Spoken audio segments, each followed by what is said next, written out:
I'm sure I'm not alone in this when I say one of my New Year's resolutions is to eat better. But what exactly does that actually mean? Here with some food for thought is one of our favorite registered dietitians, Ginger Hultin. Welcome back to New Day. Thanks for having me. Oh my gosh, this is so great. The new year, I'm always thinking like, I need to go on this diet or I need to go on that. So this is very timely. What do you say though when someone says to you that they want to start eating better? That's just kind of a blanket, generic statement. It is a goal for so many of my clients, but my first question is, what does that mean to you? Like, do you want to lower your cholesterol? Do you want to have your kids eat healthy or eat healthier as a family? Do you want to have more energy? Those are all the things that better eating can do. So not just, moving, the number on the scale or anything like that. It's more important things like, what does it actually mean to you? My favorite thing to do as a registered dietitian is to help people feel better. And that can happen at any weight. Gosh, okay, good. And you are showing us a healthy recipe today. What are we making? Well, I brought kale because kale is divisive. Do you like it or not like it? I actually really like kale, but I understand people have strong feelings on kale. You know what happens with kale is people don't prepare it correctly. So that's what we're gonna do today. Okay, I like it. Teach me the ways. Yes, we're gonna massage kale. And this is my pile of kale. So what we need to do for a really good kale salad is we need to make croutons, because croutons are gonna make it delicious. So I chopped some bread. You just do olive oil and salt and a little Parmesan cheese, throw it in the oven 350 for 15 minutes, like good to go. And then that's the final? Yum, I'm gonna go for it. I'm just gonna dive in right now while you're going. They're really, really good. So they're so easy to make too, and I only do like 15 and not 20, so it's not too crispy. It's like softer. Right. Love that.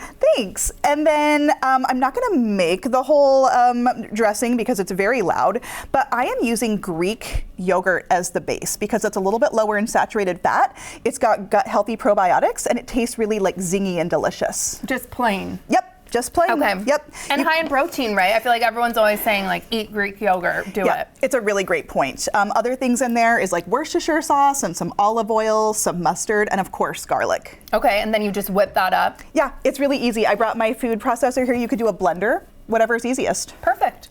And then comes the best part. So, as you're probably familiar, in any kale, there's this very hard rib, and you need to take that out because otherwise it's like too much fiber. Okay. And too chewy, too chewy.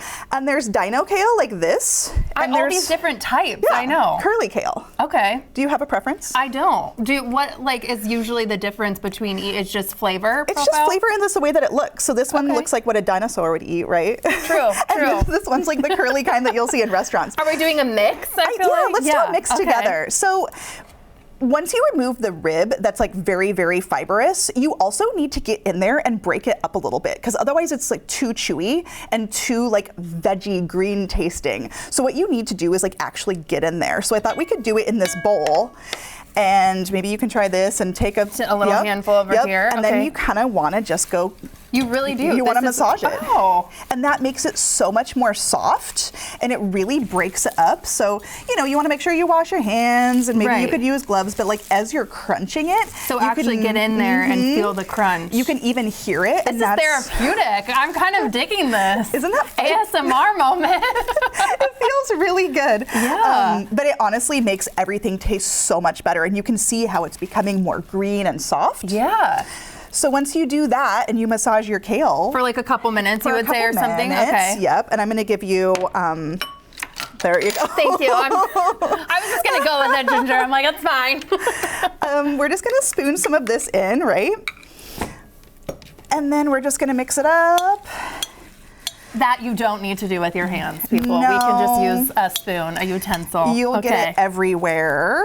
Yum. I can already smell that dressing. Smells so Doesn't good. Doesn't it smell good? And then should we try it? Yes. Yeah. Are there any of these that you like garnish with on top or just croutons for this? I think we should do some of our croutons, right? Yeah. So we'll put some of that in there. I'm also really excited I'm a big volume eater. Like I love having a big bowl and salad and feeling like, I don't know, it just feels like super like delicious and fulfilling if you have like a big plate of food.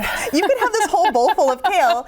It's filling because it's high in fiber and it's really high in vitamins and minerals. So while I'm taste testing too, what are some of the big nutrition trends that you're seeing in 2025 that you want to tell people about? Yeah, there's some really important ones going on. So plant-based nutrition continues to be very hot, and you're really seeing that here. Plant-based proteins, lots of fruits and veggies. So plants are going to take center stage. You also mentioned protein, like plant-based protein. Isn't it good? This is so good. The dressing is so flavorful and delicious, and the fact that you like made all this, even the like homemade croutons, I'm in.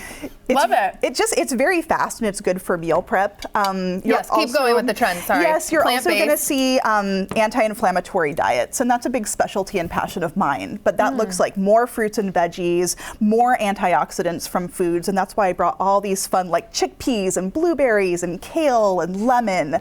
Very anti-inflammatory to the body. Is that kind of like when you see like a Mediterranean diet? Is that like what they're kind of tending to follow with something like that? I would say a lot of things here actually falls under the Mediterranean category, and research on the Mediterranean diet shows that it helps calm chronic inflammation in the body. Amazing. And you also have on here good gut health. What do you mean by this? Well, all this fiber here is what feeds the gut microbes in our intestines, and so that has a role in our mood and our immune system and even our happiness. So it's really a big trend for a good reason. Amazing. And then improving your relationship to food and kind of pushing back on fad diets was something that you mentioned, and this is something that is so near and dear to me because I feel like I see so many diets and I do a little bit of everything and then I get overwhelmed and feel like I'm not following anything at all. So do you have any thoughts on fad diets, dieting in general?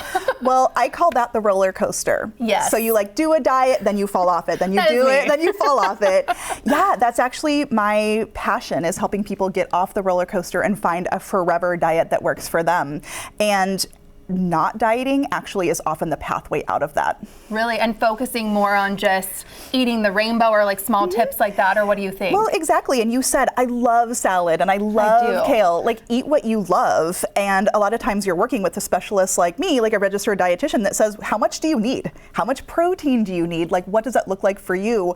Because at the end of the day, it's not just one diet, it needs to be personalized. Yeah, and do you feel like focusing on like protein per pound or you really just think eat what you like? And well, there's two schools of thought. A lot of times we do work on mindful or intuitive eating, which means really improving your relationship to food and body and moving into the joy and like, what do I really want? Am I hungry? Am I full? But other than that, like, I do calculate protein sometimes and like set goals around what time are you going to eat breakfast and what kind of foods and what kind of fiber. That's possible too. Amazing. This was so great. I loved all your tips. I love this recipe. Thank you for being here today. New Day Northwest Kitchen is brought to you by Safeway.